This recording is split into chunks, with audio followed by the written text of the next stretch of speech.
Hey everyone, welcome back to the YouTube. Welcome back to episode 2 of our podcast with my co-host, Yaw Bonsu. Today, we've got two teams we want to talk about, the Raptors and the Cavs. One of these guys are riding hot. The other team is, honestly, they're still doing pretty well. But I feel like social media and fans in particular have this feeling that this team's gotten a little bit stagnant and are kind of just hoping for a little bit more than what they're doing so far. But yeah, what do you think so far? Just talk about whatever team you're feeling a little bit more passionate about first, I guess, because these two teams just played each other, by the way. And I think that's really kind of started off this whole discourse because one of those games, of course, RJ Barrett is missing for the Raptors. Brandon Ingram came out, had 37 points and took 30 shots. And for the Cavs, I mean, Darius Garland was sitting too as well, but that's kind of been a consistent theme with this team this season is Garland's toe.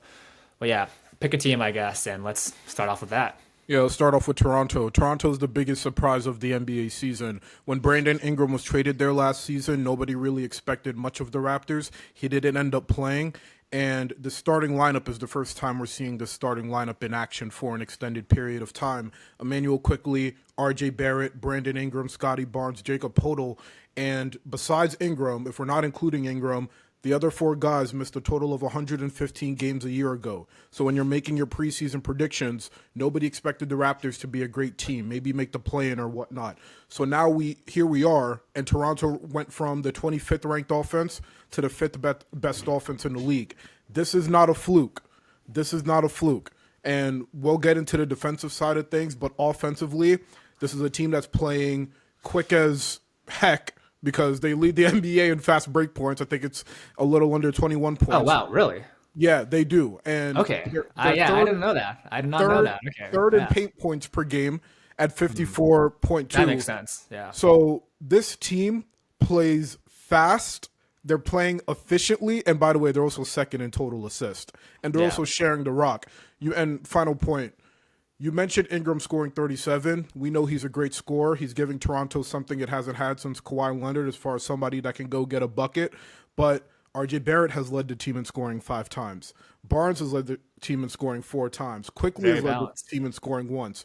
Podol has led the team in scoring once. So here you have a starting 5 in which a lot of guys can not only create their own shots, but play make for others and essentially beat a guy for the Raptors on any night. So this team is great. I love what they're doing. I don't think this is a fluke. Brandon Ingram has instilled the type of juice in them that has taken this team to a level that I don't think anybody expected this season. So the Raptors are the biggest surprise of the NBA season so far.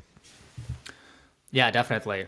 And I mean, I was kind of I think a season too early with these guys, honestly. I was a big fan of the coach Darko.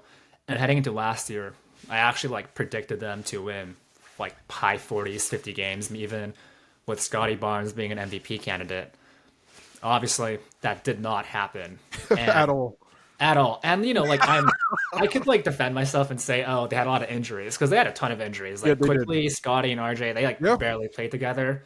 But the truth is, even when they were playing together, they were not a 50-win team. Yep. I think over the course of a 82 game season with everyone healthy, they were still closer to a 500 squad. And a big part of that was I missed on Scotty Barnes, right? I was really high on him.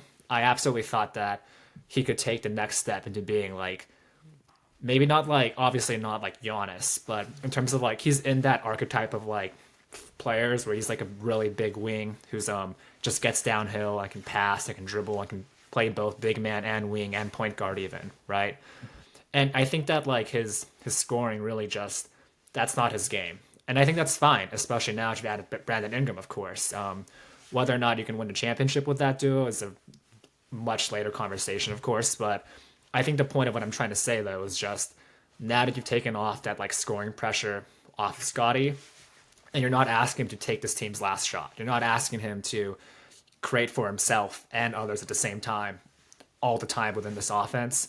He looks a lot more comfortable. His efficiency has skyrocketed, right? I think skyrocketed. Sorry, oof. I think this season, he's shooting, I want to say close to 40% from 3 or more. Last time I checked, my Wi-Fi is a little bit slow right now, but it's whatever it is, it's close to being a career high. And he's not taking a ton of them, of course. I think it's only 3 a game. But I think it just speaks to just how comfortable he is now that he has a guy like Brandon Ingram playing next to him, and RJ Barrett, of course, who's been more healthy. And even Emmanuel quickly too. I loved the OG Anunoby trade for both teams, right? I did too. Yeah. When you have these small guards like quickly that can create their own shot, it just takes pressure off of everybody else. I'm not saying Yeah. Quickly's going to be this guy every night, but to be a spark plug, to be somebody who brings a lot of energy, Quickly's that dude. And Brandon Ingram was almost the ideal fit for Scotty Barnes from the standpoint of, right, we know what Brandon Ingram was supposed to be, the next KD or whatever, as far as creating his own shot. But here we have Ingram. He's not only creating his own shot, but the diversity in which he's scoring. He can get into the paint. We mentioned paint points per game. He can shoot the long ball. He can shoot from mid range. He can shoot in isolation. That's Yeah, a he's guy a that true Scotty three-level needs. scorer. Yeah. Yeah, a true three-level scorer, and that allows Scotty, as you said, to free himself up. And even on the defensive end, Podol and Barnes, the reason why the Raptors' defense is so good is because you have Barnes and Podol on the back line, Yeah. right? And They are locked down in the paint. this is the thing, right? Like where we kind of noticed where for a lot of these big forwards who start off being, or just not even forwards, but players in general who start off being really good on defense, when they're asked to take on more offensive responsibility, they just get worse at it because that's just the nature of the game, right? It's hard to be both like this primary guy on offense and also go all out on defense. We've seen that happen with like DeJounte Murray, even Kawhi Leonard to an extent, right? I think Paul George honestly is one of the only players in recent history where I was like, That's wow, been this able to dude do is it. like, Yeah, yeah, I mean, and Giannis of course too. yeah. But yeah, like, and I think Jalen Johnson has been the next victim of this with the Hawks, at least. Where I mean, he's a very similar player to Scotty Barnes, but I think his first few years in the league, I think defense was without question his biggest strong suit, and now offense, of course, is his biggest strong suit, and he's not giving as much effort on defense because it's difficult. It's hard to when you're asked to be like the primary shot creator for yourself and teammates on offense as well, right? And Scotty Barnes, now that he's not being asked to do that, he can kind of play more of that like Pippen-ish role where he can focus on both defense, playmaking, and just being a secondary scorer. And yeah, it's just like that's what his game is best at, right? He doesn't have like a super elite skill on offense, but he can pass really well and he can still score at 20 points per game, right? And now he also has the energy and effort to really give it his all on defense, where he is close to being an all defensive level player. And I think like back to your note about quickly, he has not even been playing all that well like this season. He's like especially starting off, he was really struggling to shoot the ball. And it's only kind of been like recently where he's putting together some better games and that's huge for them, right? Because he's probably this team's best shooter aside from like I mean they have Jacoby. I don't know why I'm blanking on his last name right now. I almost said Jacoby Myers, the guy who was a rookie last year from Baylor. He's obviously a great shooter. Jacoby Yeah, Walter. yeah. Sorry, yeah. Grady Dick too, but quickly is their best guy who's playing like big minutes and is especially off the dribble. So his shooting is huge for them. He's someone they absolutely need to be like taking those pull up threes off the pick and roll. It really just keeps the defense honest and opens up the game. Absolutely. And quickly, I think he's been struggling just because he's a starter now. I always kind of saw him as kind of an off the bench spark Yeah. plug guy, especially when he was with New York. He was really Yeah. good off the bench. But the idea of like when Toronto traded for him though, right? People were kind of saying this guy could be an all-star. Like this could be his, Yeah, like, he had chance that to upside. He's been contribute a so role. Yeah. consistent too. I mean, scoring wise, he's been consistent. He's able to score at three levels as well, but he just hasn't been healthy. I mean, he played it might have Right. been 2022-23 that he played 81 games, and then since then he hasn't even touched 40. Think Yeah, about that that was for the a big second. thing last season. He just was Yeah. not. Yeah. And I mean health is just it's such a huge factor in NBA. And right now they're mostly healthy, which you can't say the same For about now. every other team. For now. Yeah. Yeah. For now they're But healthy. I mean it feels like almost like especially Brandon Ingram. I mean he made an all-star team like 4 years ago, I think, at this point, or like three. It feels like a long time ago with the Pelicans when he was actually healthy. And in the last, like, what, 3 seasons, again, he's played under like 50 games, and he just hasn't been able to really show off, okay, this is how much I can contribute to winning basketball. And that's just a thing where it's like, if you can't be on the court, of course, you can't help your team win. And I think that, again, I posted about this on Instagram a few days ago, but Ingram's stats this season's like just like raw production wise, it's not like insane. He's only averaging 21.6 points per game, which is again not even in the top 30 of points per game. They have like what, the fourth best record out of any team or something, and out of 30 teams, they don't have a top 30 score. It really is kind of like a team effort, like you They share mentioned, the rock. second in They share the assists. rock.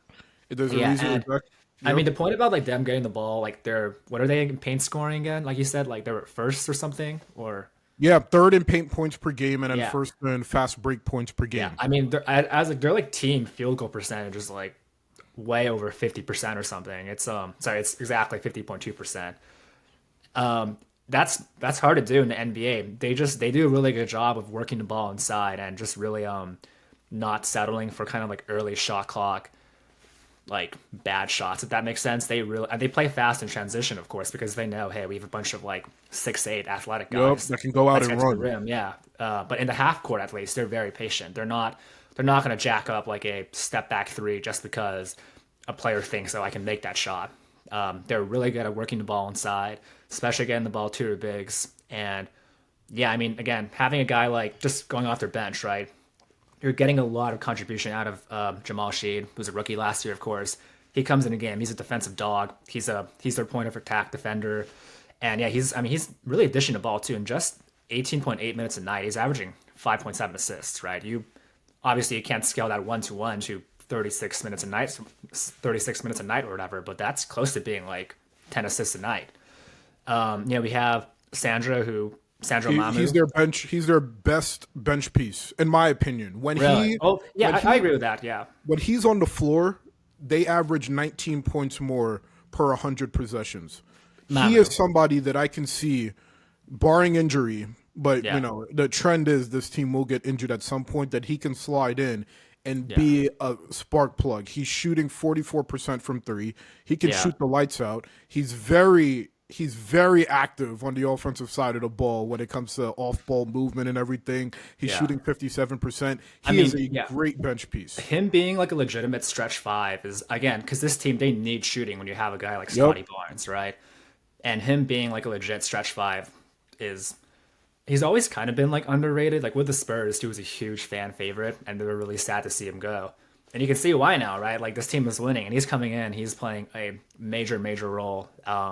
And probably I don't know what his contract situation's like, but he's probably gonna get paid at some point if he keeps playing like this because, yeah, if you have a guy who can legitimately like stay on the court on his defensively, because he's not really like a liability. He can hang in there while be able to shoot the three and like rebound the ball, like you said, and crash the glass. That's a really valuable role player you can slot in on a lot of different teams. Oh yeah, he had. I think it was against Washington. He had 23, 7, and 2. Now, granted, it's Washington, and granted, he's not going to do that every night. But it kind of shows you Yeah, what it's the upside. potential There's could explosion be. potential. Yeah, Yeah, yeah. There's a lot of upside there for he him. can win you So, games with his offense by himself oh, on like absolutely, certain nights. Yeah, and I absolutely. think well, here's a really interesting one is Grady Dick, who Oh yeah, we he was a haven't even lottery spoken pick. about him yet. Yeah, Yeah, and I think he just like I mean I feel like vibes wise and for the locker room, he's still been great because he's a very positive person, and you can see it on social media, right? He's like he's smiling in his photos, and he's someone who the fans love, of course.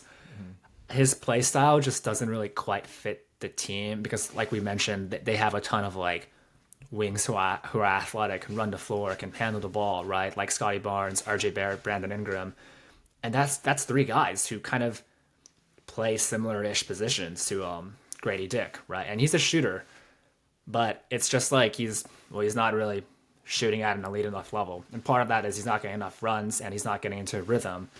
But yeah, what do you think about his fit now? And I think his third season with the team.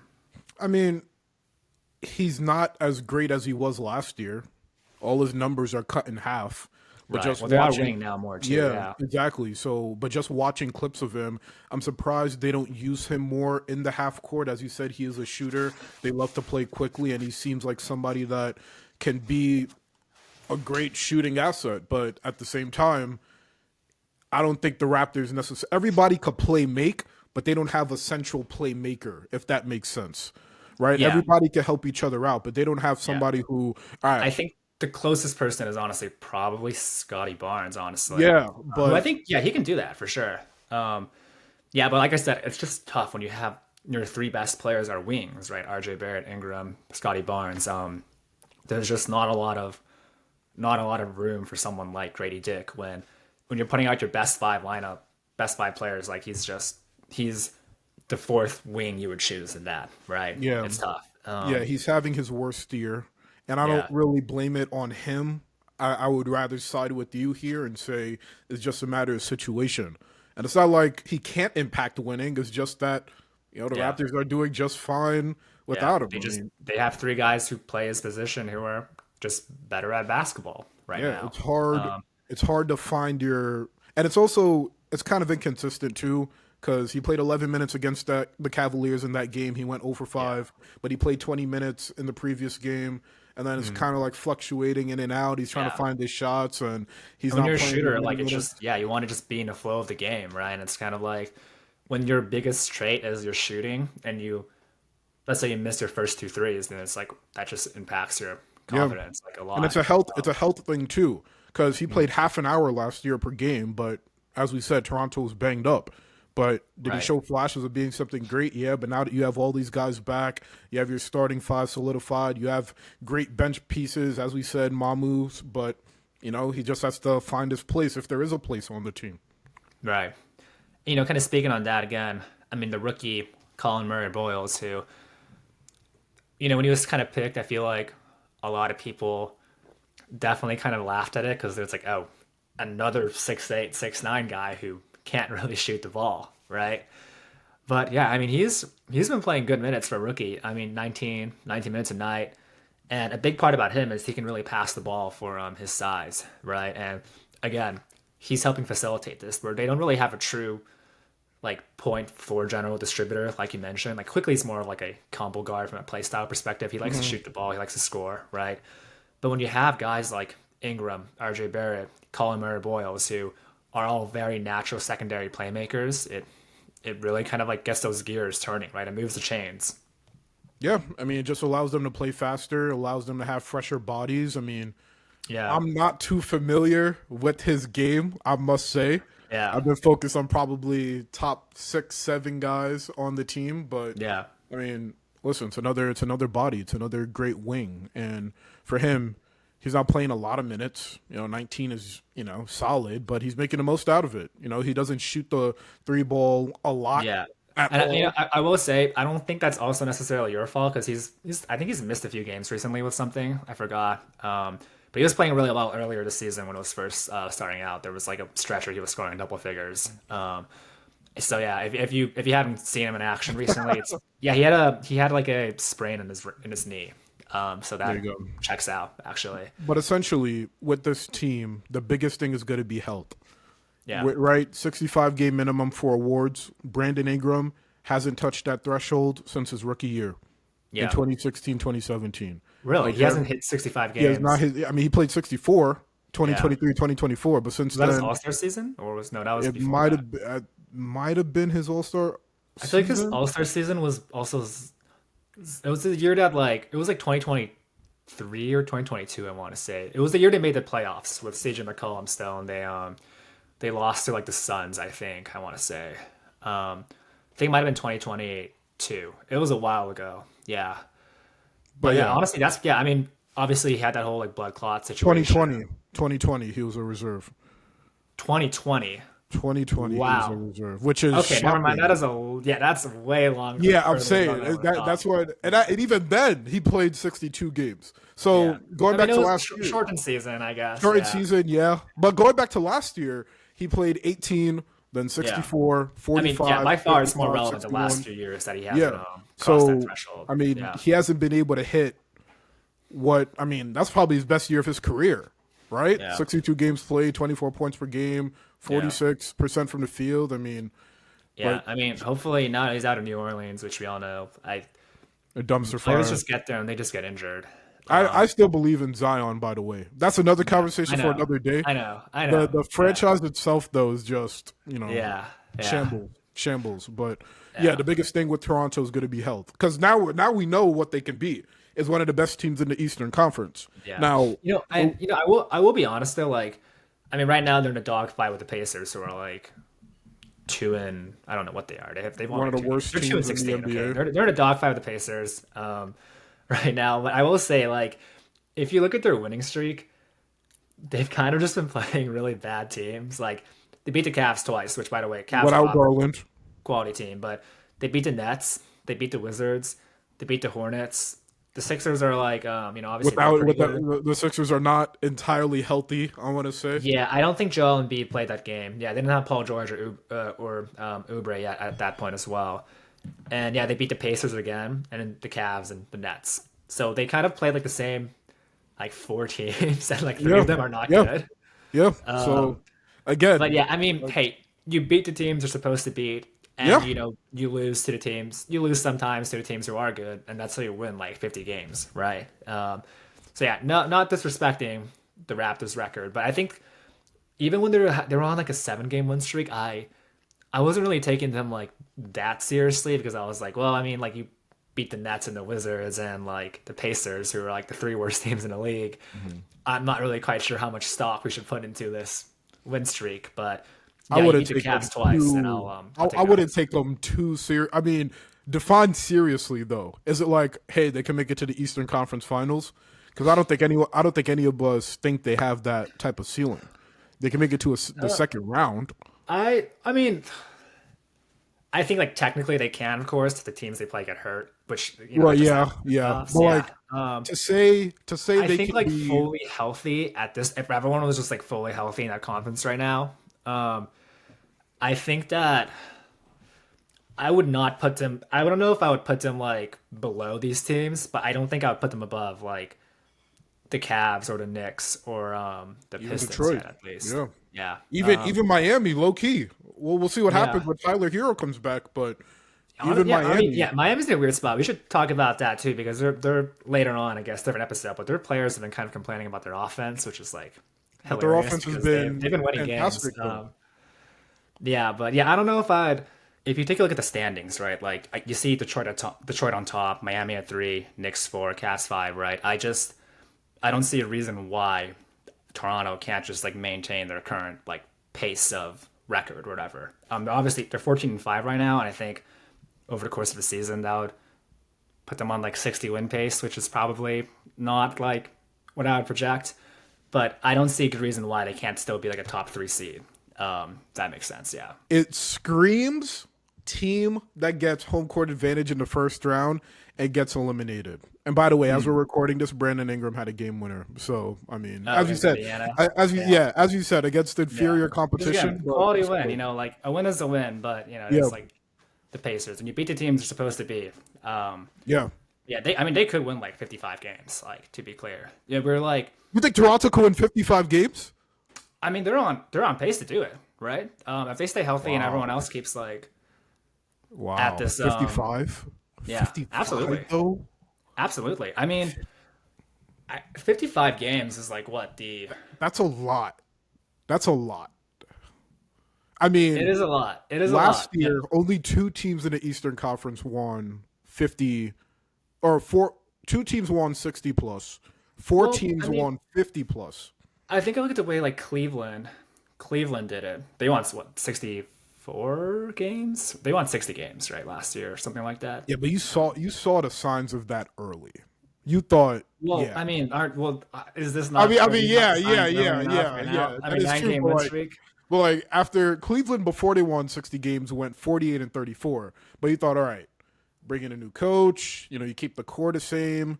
Well, I mean, we'll think of do it this way. Right now, whatever. they're what 14 and 5. The 14 and Raptors. 5, right? To win like 55 games, they would just need to go like 40 and 25 rest of the way of the season. Like, is this team going 40 and 25?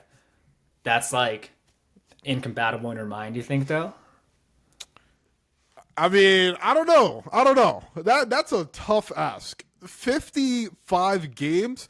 All right, upcoming schedule, right? You play the Hornets. You never know what you're going to get with Charlotte. You play the Knicks, Trailblazers, Lakers. I mean, the season goes on for like Season goes on, but like they're 61 they're games. gonna hit a rough patch. And again, injuries. I know injuries can hit every team, but if there's a team I was predicting was gonna have injuries hit, it's gonna be Toronto. That's true. Again, They do have a lot of players with a exactly. history of that. Outside of Yeah, Ingram, that starting five missed that's fair. That's fair. 115 games a season ago. Yeah, I mean, okay, so I think they could win 55 games. I think if I was to bet, I think they end up closer to I'll say 45. 49. I'll say No, 45. I think they're winning more than 45. They're winning more than 45 games. I think they're winning more than 45 49. games. 50 win team though. To win 45 games, they would have to go like 30, And that's 30 plausible if you're like five, predicting like injuries. under 500 over the rest of the season, I think, or something like that. That's plausible if you're, obviously we don't wish injuries on people, but the trend has Yeah. been this team will get injured. I mean, I'm not going to predict it though. I think that like a lot of times you just get a healthy season from guys. I mean, if there was going to be Yeah. any season for them to hit 50 wins, it would be this season. It would be this season. If they don't I hit it think now, I don't think they're hitting it I probably in the next 3 yeah, years. we'll see. We'll see. I think okay. I think they can get there, but when we're just talking like if they're gonna get hurt or not, I think that's a little bit of a. I mean, we don't know. Yeah. We don't. Yeah. We don't. Moving on though, Cleveland, who, I mean, they're not even doing bad, right? They're Like not. Evan Mobley in particular has been getting reamed on social media. And by the way, like Donovan Mitchell averaging like 30 points a game, He's playing out of his mind, like legit top five. and he's like not MVP even like candidate. remotely close to being on the MVP radar. I'm not saying he should be, but that just He speaks should to how. be. He should be though. Oh, That's I the mean, thing. I don't think he has like a realistic I mean, he probably argument won't, he probably for. won't win it all, but I'm saying he's carrying this offense on his back. Well, what do you He mean sh- by like MVP radar though? Like, what's their? I mean, To me, MVP that's like top radar. five. Like you're like in the top five players. Well, he's not. I mean, we know who the top five players are. I mean, He's on the not- MVP, yeah, on the MVP race is what I'm Yeah, saying. yeah, yeah, Like, yeah. We know. that he can average 30 points a night on like a winning team and not even be like a top five MVP candidate is pretty nuts. I mean, the top five candidates are like, we got Jokic, we got Shea, we got Luca, we got Cade at this point, right? We got Giannis. Giannis, of course, too. Yeah, He's hurt right now. yeah. I mean, Mitchell, and Yeah, from that perspective, Mitchell isn't on the MVP radar, but he's shooting more long balls than ever, and he's shooting it at a 38% clip. So, but the problem is just the team around him. The team is shooting worse from three, specifically corner threes. As we know, the corner three is oh probably the yeah, they're easiest below league three. average. Right? They're Yeah, like 34%. yeah. Yeah. But the defense, I actually think, has been great. They went from the eighth fewest threes allowed last year to the sixth fewest threes. And that really just comes down to corner three frequency. When you look at this team and how they defend corner threes, they're 14th right now in the amount of corner threes they allow. That's down from 27th a year ago. Well, I think so. I mean, that's kind of the MO with this team, though. Like when you have two guys like Evan Mobley and Jared Allen who are And it's so working. good like, in the Still. paint. It's like I don't actually think that like preventing threes. There's kind of like two philosophies you can take with their defenses in the NBA, right? You have some teams like the Bucks where they want you to shoot threes and they just don't want you to get in the paint at all, and they won a championship doing that with like Giannis and Brook Lopez, right? And you have other teams like OKC or in Boston where it's like we don't want you shooting threes or layups at all. It's kind of like we're trying to force you into middies, but they want to prevent giving up threes. And I think Cleveland is just one of those teams who they do a little bit better because you want to play to your team, your personnel strength, right? And when you have two guys who are as good around the rim as like Jared Allen and Evan Mobley, like I'm actually not really sure how much it correlates between like threes allowed per game attempts at least to like where your defense finishes. I'm sure there is some kind of correlation, but like I don't know if it's something that I would really say one way or another is like, oh, you want this or you like don't want that. If that makes sense. Just because it kind of depends on your team's like philosophy, right? Valid, but I was using that as an example of Cleveland not being as bad as people think, right? Like obviously when you take away Darius Garland, your offense is going to be completely different. You watch them in transition, you're not getting Darius Garland down the field just being able to quickly pass it to the outside and you getting your shots off that way. That's not happening as much. But when I look at the positives of this team, it starts with remember the number one knock. We spoke about this last year. The knock against Donovan Mitchell when it came to All NBA or All Star was the fact that he wasn't playing enough minutes. Well, he's playing 2.5 more minutes per game. He's carrying this offense on his back. Was that a knock about him for like his That like was a knock that I had. How many minutes per because game was he playing last season? Like, what was I think whatever number of minutes he's playing now, he was playing 2.5 minutes less. So interesting? he Hmm. so right now he's playing 34 minutes a game. Last year he was playing 31.4 minutes a game. But Because that's good though. Like, yeah, I think that's that like when great. you're winning 60 something games, you don't want, Exactly, yeah. and that was the counterpoint. But he averaged 24 points per game last year, playing 71 games. Oh yeah, I People remember it looked at was that. technically a down year for him Exactly. People statistically. looked at that and said it was a down year, but essentially Yeah. he just wasn't playing fourth quarter, similar to what Right. Shea was Okay. I doing see right what you're now. saying. Okay. Yeah. I see what But you're saying. now he's Yeah. averaging 30, a career high, Mm. and people are going to look at the Cavaliers and say, "Oh, they're having a down year." No, you just took away one of the best They're point 12 guards in and the 7, league. like, or 13 Yeah, and 7. Yeah. Like that's a great record.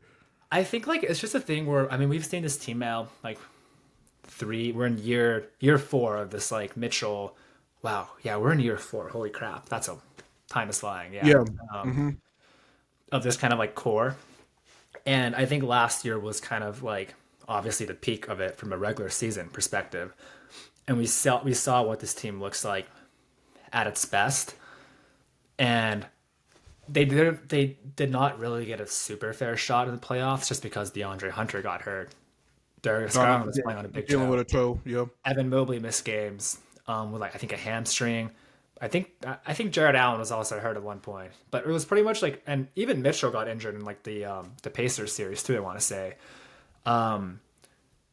but it seems like a lot of those problems again, like with Garland's big toe, it's carrying over into this season. It's clearly not something he's fully recovered from. I mean, he's sitting out games right now with that injury. And yeah, I think that like this, I mean, this core has always had questions because you've got two small guards, right? With Mitchell and Garland, and people have been saying for a long time you can't win with two small guards. And you have your big man duo with Mobley and Allen, who offensively neither of these guys are really exactly creators, and it's always been kind of awkward because Evan Mobley can't really shoot the three ball like that, right? And it just like inevitably hurts your spacing, and you're hoping you're getting enough out of them defensively to make up for some like awkwardness on offense, which is compensated by Garland and Mitchell being amazing. And so there's always been kind of questions about this core, and they haven't exactly been able to, really like get rid of those in the playoffs. And it's kind of trending towards, well, like we'll just have to see if Garland's toe is going to keep bothering him the rest of the season. But it just I, feels like the vibes in terms of like with the way the fans are viewing them, especially their own fans, it's kind of negative despite the fact that they are still winning games. yeah, the fans need to chill out. This team won Uh, 64 games a year ago. All right, like how many fan bases can say our team won 60 games in the past 5 to 8 years? Not many, right? And injuries are going to play a role. Garland is such a pivotal point or pivotal part of this offense. People don't understand, especially in transition. And I get the argument about having two small guards because defensively that just hurts you. But I think one of the main things, at least this season, that hasn't been working out as well is Lonzo Ball. I expected him to shoot better from three. He really hasn't. Against Toronto, he was abysmal, 2 for 12 from behind the arc.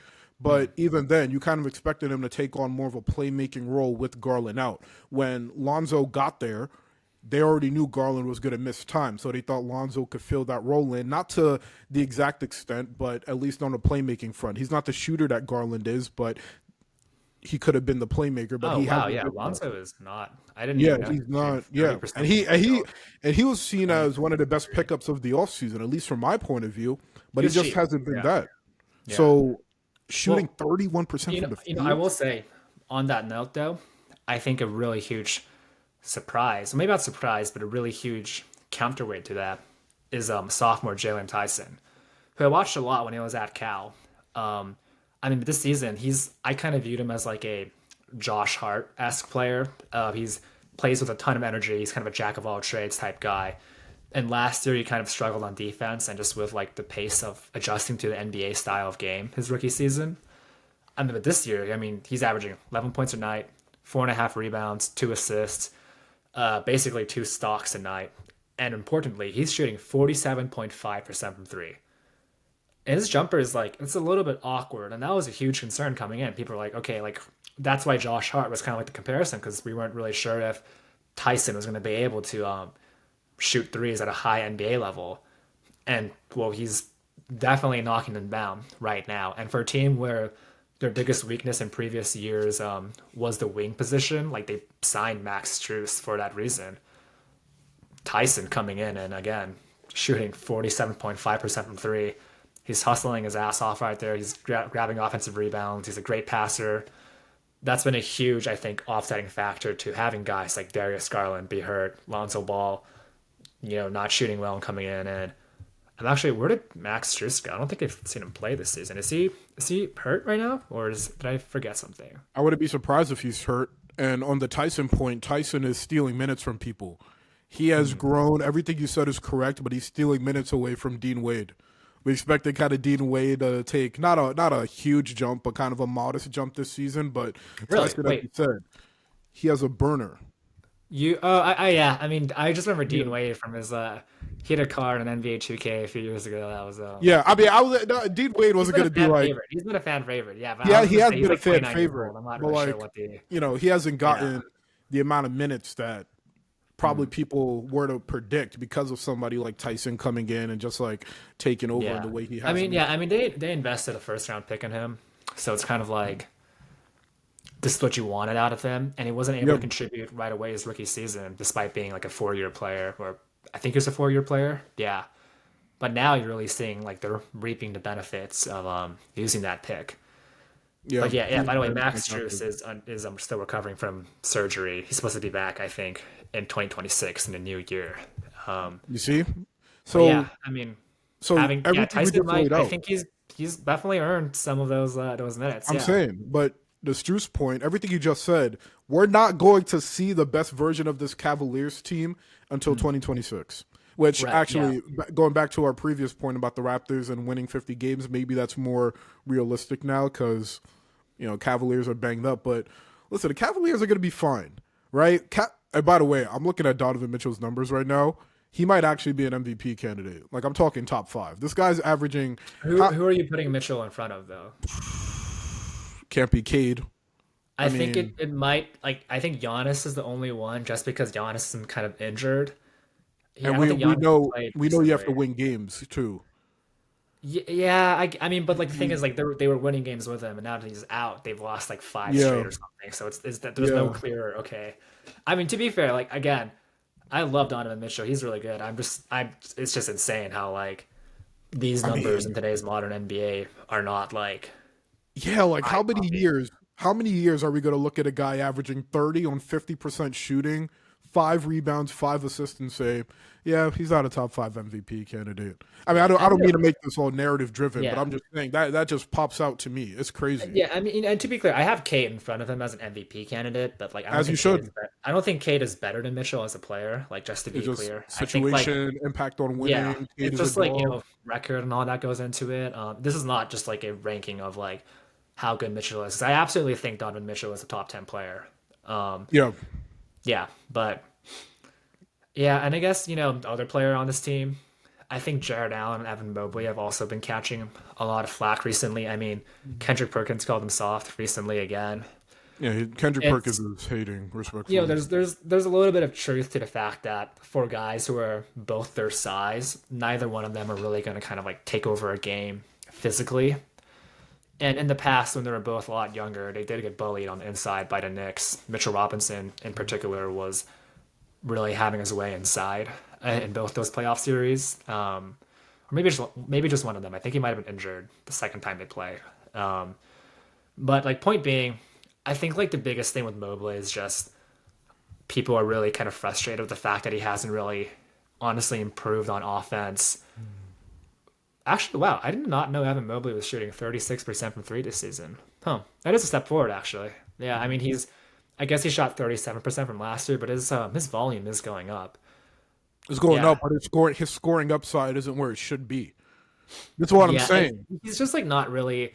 I think he is a decent passer. He's the definition to me of like just like if you just like described Evan Mobley as a player like in a vacuum to you, you'd be like, yeah, I'd absolutely love to have that guy on my team, right? Like I would love to have someone who could average like 18, 19 points a night, be an all NBA defender who's now hitting like NBA league average at least from three on like a decent amount of volume per game. But the issue is, well, when you factor in the fact that okay, when they gave him that contract, which let me check that right now again. Was it a max deal? I'm guessing it was a max deal. It's I mean he signed a like a $200 million deal or Yeah, something. like, He's come making on. 46 million this year and 50 million next year, and it Yeah, can what go do you up if he expect out takes. of somebody who's making 46 million? You expect him to be not an all Yeah, NBA defender, but an all NBA player. That's a top 15 player in the yeah, league. and when they signed him to the deal, it wasn't necessarily about who he was at the time. It was But about who he can be. who he can be. But the issue is Exactly. he's still kind of who he was at the And the time when they opportunity signed is him. here. If you want to see what he can be, Donovan Mitchell should not be averaging 30. As great as he is, he should not be averaging 30. This is a team, going back to what we said previously, that won 64 games with this guy averaging 24 points per game. Why? Because they had Yeah, Darius Garland, because they yeah, had Evan Mobley. But now that Garland is out, who's going to be that second option scoring wise? It has to yeah. be Mobley. This is the Well, time where you prove and your here's the thing about contract. Mobley too. Like, it's kind of with their offense, it's a little bit frustrating because I think like Kenny Atkinson is. I mean, he's a Warriors guy, right? He's not really used. He doesn't have that like pedigree of like running. I mean, of like running offenses through bigs. I mean, even when he was back with the Nets as their head coach, he had D'Angelo Russell, of course, and like Karis LeVert. I think he like when you watch Evan Mobley play, he has the ball at like the top of the key all the time, or like the wing, and he's not like a wing, obviously, right? So he's initiating a lot of offense where he has to like really attack the rim and like really like he's not like in front of the basket. And well, clearly to me, he's not like one of these big guys who can really actually like create from the wing like that. It's kind of awkward. It's kind of like Jaren Jackson Jr. -y.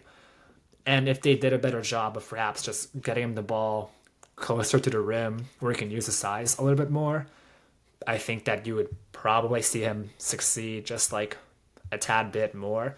It's just like they have him out there so often because he's setting screens for Mitchell and Jalen Tyson and stuff. And like, yeah, I think that having Garland back too as a pick and roll partner would help.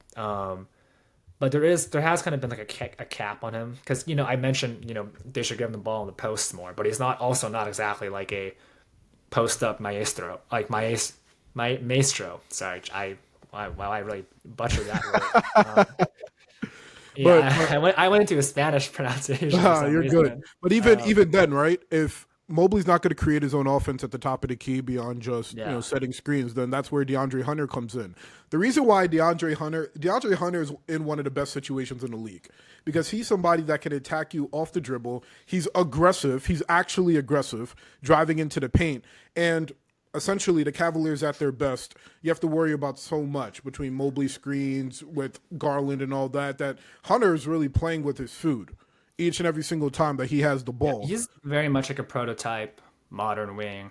Yeah, In the sense that he's gonna play defense, he's gonna shoot threes, he can like doesn't hesitate either. he He can does not attack hesitate on advantages. offense. Yeah, like if Exactly. someone's closing out, he can and they're giving him 3 feet of space, he can still drive on that. Yeah, and he needs to do that more because essentially, one of the conclusions I'm coming to here is that who's going to be the second best scorer on this team? And I Yeah, think DeAndre it's supposed to Hunter, be Garland. in It's my supposed to opinion. be Yeah, Garland, it's and supposed to be that's the Garland. whole Yeah, of thing. Where course. it's like a lot of these issues would just solve themselves if Darius Garland just comes back and his toe is not like falling off. Um, right? Like we can talk all we want about all of this, but the biggest key issue is just the fact that their all-star point guard can't really move off his like foot, right? And he's not like playing terrible this season either, but it's just like he's such a quick and shifty player, and when he's again not able to move like that because he's still injured and recovering from that surgery, which I mean he played on in playoffs, and I'm sure that didn't help him at all. Yeah, like it's just how many teams can you say like would not have serious problems if they lost their all-star point guard who's supposed to be their second scoring option, right? Yeah. So in that case, you have a Cleveland team here that hasn't been as efficient, that hasn't been as productive. It seems like we're playing a waiting game. And if your shooting's going to struggle like it has been, this team has significantly dropped off behind the arc, then, as you said, you might have to get Mobley more touches inside the paint. But as we just Yeah, saw, or as yeah, we've seen, Mobley's not a guy who's going to assert his dominance offensively in the paint. He has to learn that. That's what he Yeah. got the contract for. We just have yet to see that. So to your Yeah. point, that's another place I would want to see the Cavaliers improve is getting Yeah. more paint touches. But that means Mobley has to be more aggressive in getting shots in the paint. If he can't shoot, that's fine. If he's going to be an average 3-point shooter for his size, that's great. But he has to be able to assert his dominance in the paint if the Cavaliers are going to be a sustainable or have a sustainable offense while Garland is out.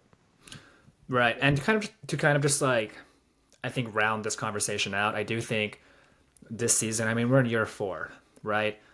Is probably the last year where if they lose in like the first or second round before they make another, I think like Big move. serious move, right? I know they just added like Max Struess and like the wings, I guess, like Hunter and Struess like the last like year or so, 2 years. I think Max Struess came over in 2024. But the core of this team, of course, is Mitchell, Mobley, Garland, and Allen, right? And I think after like 4 years, if you feel like they've kind of scraped their ceiling, even if injuries have played a huge role, that's not exactly something you can like just say, oh, that won't happen again next year, right? Yeah, it seems like this is kind of their season to really show that there is like a championship upside window to this team. But that depends on the health of Garland. Again, if I doubt when he comes back, the toe's going to be nagging because otherwise Right. I think he would have been somewhat back by now. But I think when he comes back, he's going to be 100% healthy. And we're finally, I mean, we're going to have to wait to see what You'd hope streaks so. look I mean, like. Garland has played every single playoff series. So I mean, he broke his face like the year before Yeah, or last year. and he Like he still was playing played. with a mask. Okay, He's like if he's you a tough mother trucker. his jaw was wired shut. This dude was like he couldn't eat food, I think, and he was out there. So yeah, I mean, he struggled in the last 2 playoff series.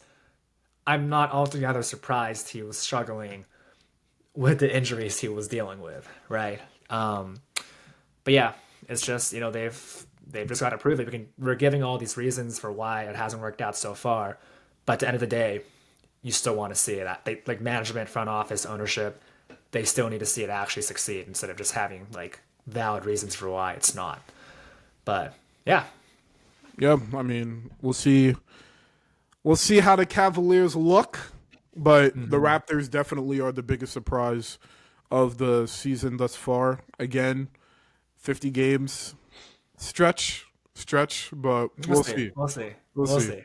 We'll Yeah, see. I definitely still bet on over 45. Um, Yeah. but Yeah. Yeah. yeah. Yeah. Yeah. Sure. Okay. Yeah. Well, hey, great conversation, of course. Lovely to chat with you as always, Yao. But yeah, everyone, I hope you guys have a great Thanksgiving. I think we're probably releasing this Thursday, right? So Yeah. Oh yeah, yeah. happy holidays, And everyone. by the way, we know Garland has played this season.